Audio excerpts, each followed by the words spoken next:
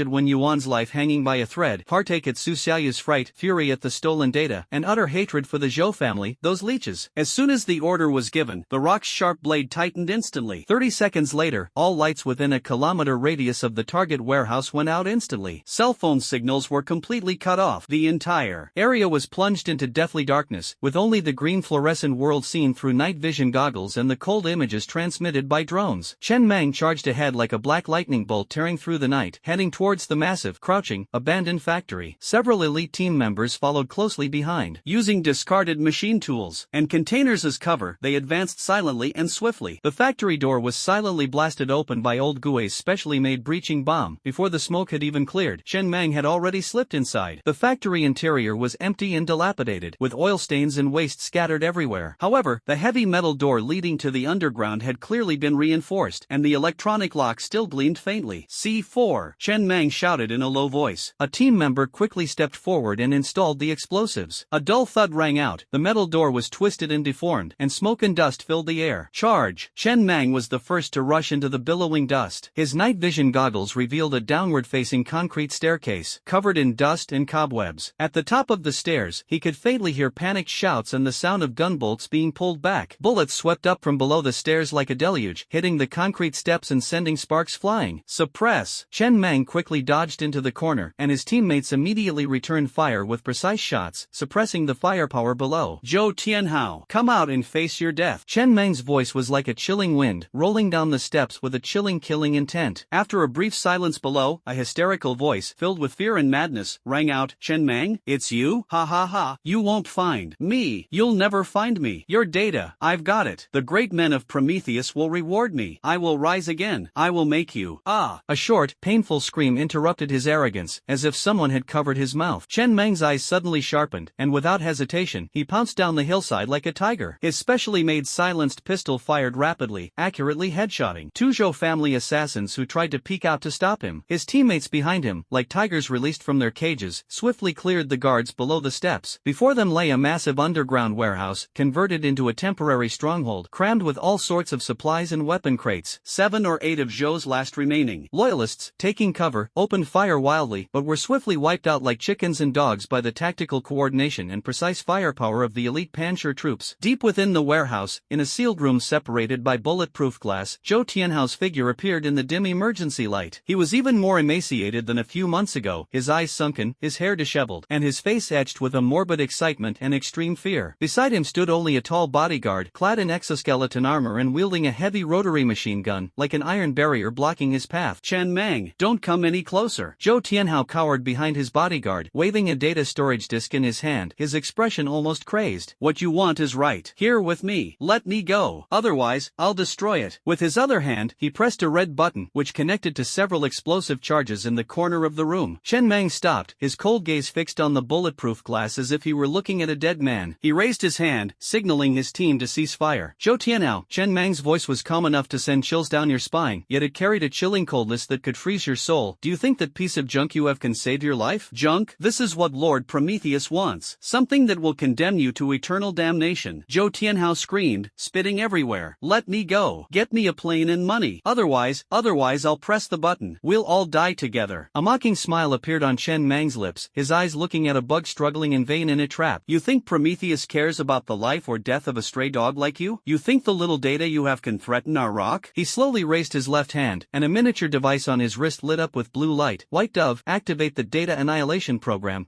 Annihilation program initiated. Target data characteristics locked. Initiating overwrite. White Dove's voice came through the communicator. The indicator light on the data storage disk in Zhou Tianhao's hand instantly changed from green to red, and then went out completely. No! Zhou Tianhao stared in horror at the data disk in his hand, now reduced to scrap metal, and let out a desperate roar. Now, Chen Mang stepped forward, his gaze fixed on Zhou Tianhao, his long-suppressed rage erupting like a volcano. What other bargaining chips do you have? Kill him now. Zhou Tianhao completely broke down, frantically pounding on the bodyguard's armor. The tall bodyguard let out a low growl, unleashing the full power of his exoskeleton, and the heavy rotary machine gun spewed out deadly flames. Bullets swept out like a storm of metal. You're courting death. Chen Mang's eyes flashed with a fierce light, and he unleashed his SSS-level taunt ability with all his might. This time, it wasn't precise interference, but the most violent and primal mental attack. Like an invisible tsunami, it slammed into the bodyguard's consciousness. The bodyguard froze instantly, his eyes flashing with extreme chaos and frenzy. The machine gun in his hand involuntarily turned, wildly firing at the walls and ceiling. The thick bulletproof glass instantly cracked. No, you idiot! What are you doing? Zhou Tianhao was terrified and ran around in a panic. panic, covering his head. In that chaotic instant, Chen Mang moved. His speed was extreme, approaching the bulletproof glass as if he were teleporting. The power of the star marrow roared within his body, gathering in his right fist, which was wrapped in a faint golden halo, as if it were a tangible substance. A low roar, like a thunderclap, erupted. A fist, imbued with the power of star marrow and boundless rage, slammed into the cracked bulletproof glass. Boom! This special bulletproof glass, which was strong enough to withstand heavy machine gun fire, shattered like a fragile layer of ice, with countless fragments flying like bullets. Chen Mang pierced through the storm of shattered glass like the Grim Reaper, appearing instantly before the crazed bodyguard, ignoring the bodyguard's wildly waving machine gun. His left hand shot out like lightning, precisely gripping the weak connection point of the bodyguard's exoskeleton at the neck, his 5 fingers tightening like iron clamps. A sickeningly loud metallic twisting and bone-crackling sound suddenly rang out. The tall bodyguard's roar abruptly stopped, his head drooping at an eerie angle, and his heavy body crashing to the ground. Zhou Tianhao's scream was choked in his throat. He slumped to the ground, his crotch wet and emitting a foul odor. He watched helplessly as Chen Mang approached like a demon, his eyes filled with boundless fear and despair. No, don't kill me, Chen Mang. Brother Mang, I know I was wrong. I'm willing to give you all the remaining money of the Zhou family, all of it. He was in tears, kowtowing repeatedly as he begged. Chen Mang stopped in front of him, looking down at him with a gaze devoid of pity, only filled with cold disgust and overwhelming killing intent. He remembered Wen Yuan's pale, weak face, Su Xiaoyu's terrified eyes, and his brothers who had died at the hands of the Zhou family. In your next life, be a good person. Chen Mang's voice was heavy, like a final judgment. In Zhou Tianhao's pupils, which widened suddenly with fear, Chen Mang's right foot rose high like a battle axe, gathering immense power and stomping down with a resolute determination to crush everything. A muffled thud, like a ripe watermelon being smashed. The world fell silent in an instant. Chen Mang slowly withdrew his foot, glancing indifferently at the mangled, lifeless corpse on the ground. He bent down to pick up the bloodstained metal tag with the Zhou family crest hanging around Zhou Tianhao's neck, wiped away the blood, and casually tossed it to the team member behind him. Hang it at the base entrance. Tell everyone what happens when you cross my line. He turned and left the underground space, permeated with the stench of blood and death, his steps steady and resolute. Behind him burned the flames of revenge, and the end of the Zhou family's century of sin. The night wind in the west of the city seemed to carry a hint of relief. The blood debt has finally been repaid in blood. The Zhou family is utterly annihilated. A photograph of Zhou Tianhao's disfigured head, processed to remove excessive gore, hangs alongside a bloodstained Zhou family crest tag on the display wall inside the main entrance of the rock base. Below the wall are a line of cold, metallic words. Those who have offended my rock-solid nature, the Zhou family, the final chapter. This wall became a new attraction at the rock base, and also its most powerful declaration. Every rock member entering or leaving, whether a returning Blade team member or a logistics technician, would pause for a moment before the wall. There were no cheers, no clamor, only silent solemnity and a burning flame in their eyes. It was the flame of revenge, but also the flame of unity. The Zhou family, this malignant tumor that had entrenched itself in Jiangcheng for a century, had been uprooted, declaring rocks. Determination in the bloodiest and most thorough way, the blade of protection cannot be challenged. Rock's morale, tempered by blood and fire, reached an unprecedented peak. The atmosphere inside the medical observation room remained heavy. When Yuan sat hunched over the specially made hospital bed, his face as pale as paper, his breathing weak and labored, each inhale seeming to drain all his strength. Xinwei had just completed a thorough examination of him, her brows furrowed. Old Wen's condition is very dangerous. Xinwei lowered her voice and said to Chen Mang and Lin Wan, his heart function is severely damaged, and his nervous system is extremely unstable. Even the slightest stimulation could trigger a chain reaction. I have used the gentlest nerve repair plan and cardiac stimulants to maintain him, but this is the limit. He cannot withstand any more storms, whether physical or mental. Chen Mang gazed at the elderly man on the sickbed, his wisdom almost completely depleted, and a complex mix of emotions welled up within him. It was Wen Yuan's guidance that had led them time and again through the fog of uncertainty. But now, with the Zhou family destroyed, their greatest contributor had fallen at the threshold of victory, unable even to share in their joy. I heard it. When Yuan's weak voice rang out, his eyelids struggling to open a crack, his cloudy eyes looking at Chen Mang. The Zhou family is gone. Good, good. He tried to force a smile, but it aggravated his weak body, and he burst into a violent cough. Xinwei immediately stepped forward, her movements gentle yet swift. Chen Mang stepped forward and gently grasped Wen Yuan's withered, cold hand. Old one, please rest assured and recover. The rock is still here. We have protected it. Wen Yuan nodded with difficulty, his eyes filled with endless exhaustion and a trace of relief, before falling into a semi-conscious state again. He was like an oil lamp about to go out, relying on Xinwei's superb medical skills to keep the faint flame burning, unable to withstand any further disturbance. The atmosphere in the next room was completely different. Su Xiaoyu, dressed in light sportswear, had a flushed face and fine beads of sweat on her forehead. She was being patiently patiently and clumsily instructed by Lei Pao to practice the most basic fighting and dodging movements. Little fish girl, yes, just like that. Dodge to the left. Oops, too slow, almost hit her. Lei Pao stood guard nervously beside her, his movements even more exaggerated than Su Xiaoyu's. Brother Lei, I'm fine. Let's try again. Su Xiaoyu's eyes shone brightly, sparkling with long-lost vitality and a hint of stubbornness. The news of the Zhou family's annihilation seemed to have lifted a huge boulder from her heart. Although Qin Wei had told her she needed to rest and avoid severe emotional fluctuations, the ever-present fear had greatly diminished. She was no longer the little girl who could only cower in her protective circle. She yearned to become stronger, even if only a little bit. Okay, again. Remember, keep your center of gravity low. Look at my shoulders. Lei Pao's honest face was full of seriousness as he carefully sparred with Su Xiaoyu, his gaze occasionally falling on her lively face, revealing a gentleness that he himself did not realize. Lin Wan stood at the doorway, watching the scene unfold before her. She then looked at Wen Yuan, who was sleeping soundly in the ward, and finally her gaze fell on Chen Mang. She sighed softly. The price of victory is always so heavy. At this moment, the base communications officer strode over. General Manager Chen, Lin Yu, the Dragon Group specialist, requests communication. Inside the command center, Chen Mang connected to an encrypted video call. On the screen, Lin Yu was still wearing her smart uniform, but her expression was more serious than ever, even carrying a hint of disapproval. The Dragon Group is already aware of Chen Mang and Zhou Tianhao's matter. Lin Yu cut to the chase, her tone devoid of congratulations, only cold and businesslike. The methods used were far too cruel, and the procedures completely crossed the line. This is not law enforcement, but vigilante justice. Chen Mang leaned back in his chair, tapping his fingers lightly on the armrest, his face expressionless. What does the Dragon Group plan to do with me? Or do they plan to deal with Pan Shi? Lin Yu paused for a few seconds, her gaze sharp as she stared at him. The Zhou family has committed countless crimes and deserves to die. That's a consensus. There's been debate about this within the Dragon Group as well. The final decision: no further action will be taken. She paused, her voice lowered, carrying a hint of warning. But that doesn't mean we condone your methods. Your status as a national-level strategic security cooperation unit grants you power, but it also requires you to adhere to higher standards of conduct. This will not happen again. If a similar situation occurs again, your cooperation eligibility will be re-examined. The Dragon Group's power is not for you to use for personal revenge. Understood, Chen Mang replied simply and calmly. He was well aware of the Dragon Group's bottom line. This time, they weren't pursuing the matter because the Zhou family's crimes were irrefutable and their evil deeds were heinous, and Pan Shi had played a crucial role in the Seraph incident. But the Dragon Group's attitude was very clear: its power must be restrained. Furthermore, Lin Yu's tone shifted, becoming more serious. We have intercepted encrypted intelligence. Prometheus Industries is extremely furious about the destruction of Seraph and the fact that only fragments of Hummingbird data were obtained. Their board of directors has authorized the launch of a retaliatory plan codenamed Raven. The target is Rock, and the core objective is to destroy you, recover or completely destroy all data and research records related to Seraph and Hummingbird, and capture Su Xiaoyu. Chen Mang's eyes instantly sharpened like knives. Raven? What kind of configuration? Information is limited. All we know is that it's directly commanded by their most secretive Department Zero, with unknown members and equipment. But one thing is certain: it's far superior to a commercial sabotage group like Grey Fox. It's a true killing machine, Lin Yu warned. Chen Mang, a storm is brewing. You'd better watch yourself. The communication ended, and silence fell over the command center. The embers of the Zhou family's power had not yet completely dissipated, and a more intense and professional storm of revenge was already brewing from across the ocean. Brother Mang, Bai Ji's voice broke the silence with a hint of tension. Old Ghost's GhostNet has just detected an anomaly. It's not an energy fluctuation, but information infiltration. Someone is trying to scan the physical structure of our base in a very covert way, disguised as a routine maintenance signal from a network service provider, but it can't escape the deep analysis of the GhostNet. The scanning pattern has obvious characteristics of the internal tools of Prometheus. Chen Mang abruptly stood up and walked to the screen on the White Dove. On the complex network monitoring interface, an extremely weak, ghost-like signal stream was probing the edge of the base's outer firewall. Its data packet structure characteristics closely matched the intelligence provided by the Dragon Group regarding Prometheus Industries. They came really fast, Hua Gang said gravely. It's not that they arrived quickly. Chen Mang's eyes were as cold as ice. It's that they've been keeping an eye on things for a long time. Raven has already started moving. This is clearly reconnaissance. He surveyed the solemn yet resolute faces in the command center, his voice ringing out. Brothers, the Zhou family is just an appetizer. The real tough nuts are just being served. Raven? Ha! Whether it's a raven or a phoenix, it dares to run wild on my rocky territory. Chen Mang's words were resolute, revealing a chilling killing intent and unparalleled confidence. I'll shoot it down and make it it into a specimen. The alarms at the rock base silently rose to the highest level. This rugged boulder, standing tall atop the ashes of the Zhou family, now faces the storm from across the ocean, carrying with it high technology and the aura of death. A new flame has been lit. The shadow of Prometheus Raven loomed over the rocky base like a heavy, silent haze. The base's defenses were raised to the highest level, an impenetrable net of invisible electronic barriers and tangible physical sentry posts. Yet, for several days, the Raven's ghostly signal scans receded like the tide, leaving no trace. The deathly silence was more unsettling than any direct attack. They're waiting. When Yuan's weak voice echoed in the intensive care unit, like a flickering candle in the wind. Qinwei was carefully adjusting his 4 drip rate. Although this wise elder couldn't personally participate in decision-making, his keen intuition remained sharp. They're waiting for us to let our guard down, or waiting for a perfect opportunity. Su Xiaoyu is their ultimate target and the key. Mentioning Su Xiaoyu, Chen Mang's gaze drifted to the training ground outside the window. In the sunlight, her figure remained agile, practicing dodging under Lei Pao's guidance, her small face filled with focus and sweat. The spiritual liberation brought about by the destruction of the Zhou family was evident. The gloom in her eyes gradually dissipated, replaced by a renewed vitality. But Chen Mang knew that the ever-present spiritual imprint remained her greatest threat, and the target of all those who coveted her. Old One, is it possible to touch, or even guide, Xiaoyu's mark without harming her? Chen Mang finally asked the question that had been swirling in his mind for so long. He couldn't bear to see Su Xiaoyu forever playing the passive and painful key. He longed to understand, and even control, the power of that mark, to protect her from the root of the problem. A glimmer of light flashed in when Yuan's cloudy eyes. He laboriously raised his withered finger and pointed to his temple. The mark is both a door and a lock. The key lies within herself, her thoughts, her will, her protection. He gasped, speaking haltingly. External force, forcibly opening, is extremely dangerous, but resonance, guidance, might be an attempt. Star essence,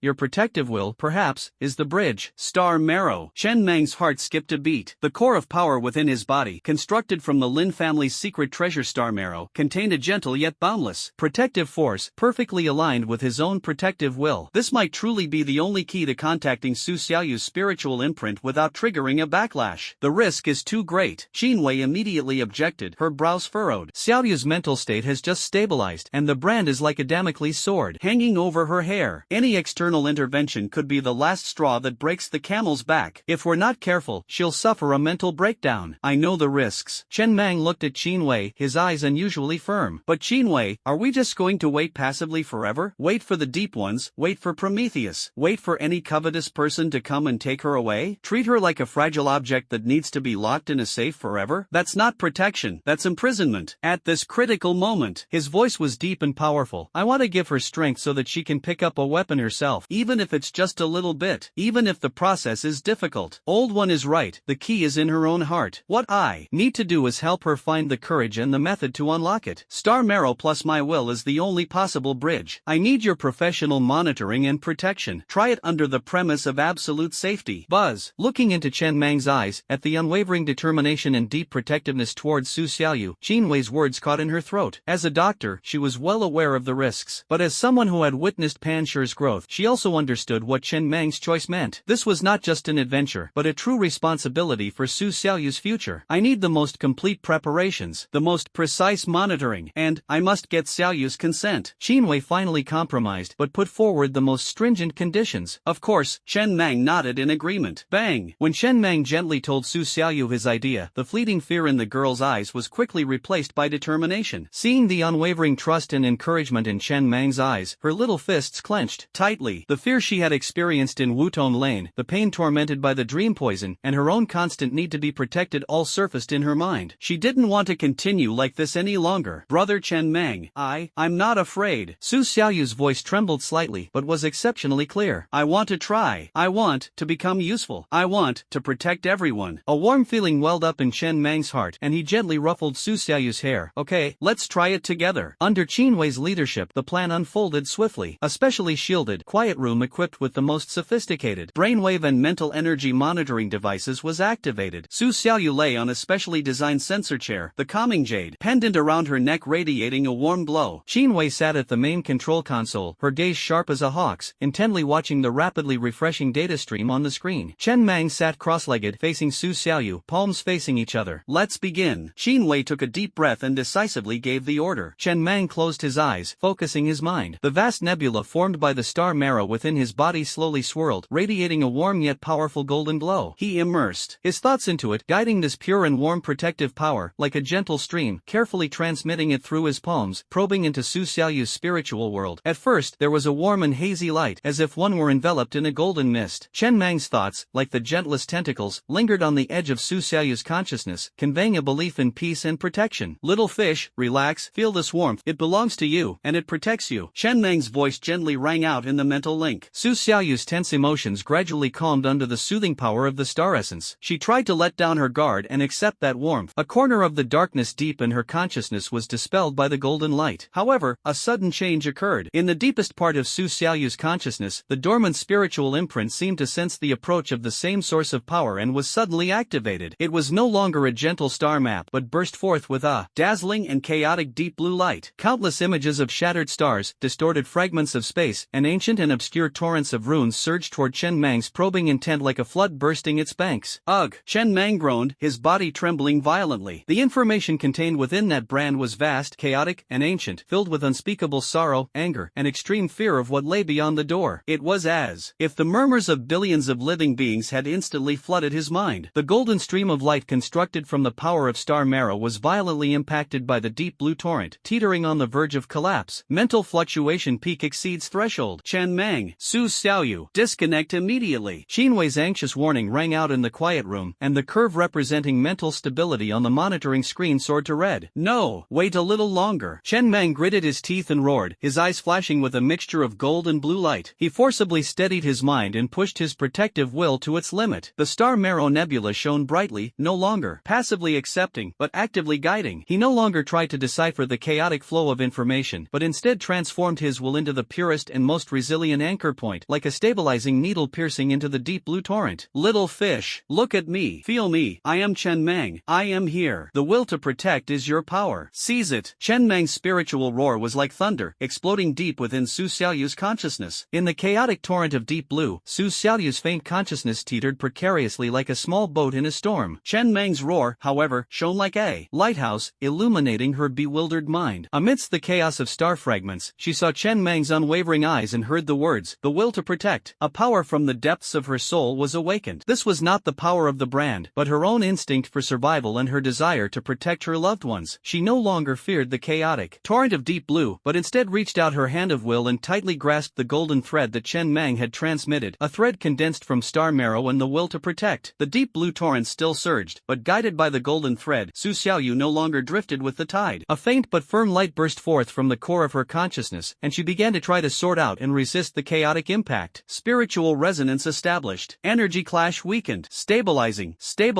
Xinwei's voice was filled with unbelievable joy. The wildly soaring curve on the screen began to fall back, still fluctuating at a high level, but no longer on the verge of getting out of control. Chen Mang felt Su Xiaoyu's weak yet firm grip on his palm, and a tremendous shock and elation surged within him. He had succeeded. At least, he had helped Xiaoyu find a foothold to stabilize herself amidst the storm of branding. But in that initial moment of stabilization, through the chaotic deep blue light, Chen Mang caught a fleeting glimpse of something deep within Su Xiaoyu's consciousness. It wasn't a star, but the phantom of a colossal door composed of countless twisted runes and icy chains. From within the cracks, a cold, inhuman, enormous eye seemed to pierce through endless time and space, coldly watching them. An irresistible, terrifying pressure from the depths of their souls surged forth through their mental link. Put! Chen Mang was struck as if by a heavy blow, spitting out a mouthful of blood as his mental link was forcibly severed. He swayed, his face turning deathly pale. Chen Mang! Xinwei exclaimed, immediately severing all energy connections and rushing to Chen Mang's side. Brother Chen Mang! Su Xiaoyu also woke up, her face pale and her eyes filled with tears. I'm fine. Chen Mang wiped the blood from the corner of his mouth, suppressing the surging blood and the trembling deep within his soul, his eyes sharp as knives. He saw it, that door, and the eyes behind the door. The truth about the Deep One's ultimate goal was far more terrifying than he had imagined. Deep within the brand, there's something. Chen Mang looked at Xinwei and Su Xiaoyu, his voice hoarse. It's terrifying. But Xiaoyu, you did it. You grasped that thread. Looking at Chen Mang's pale face and the bloodstains at the corner of his mouth, Su Xiaoyu's tears fell in a stream, but her eyes were more determined than ever before. Brother Chen Mang, I'm sorry. I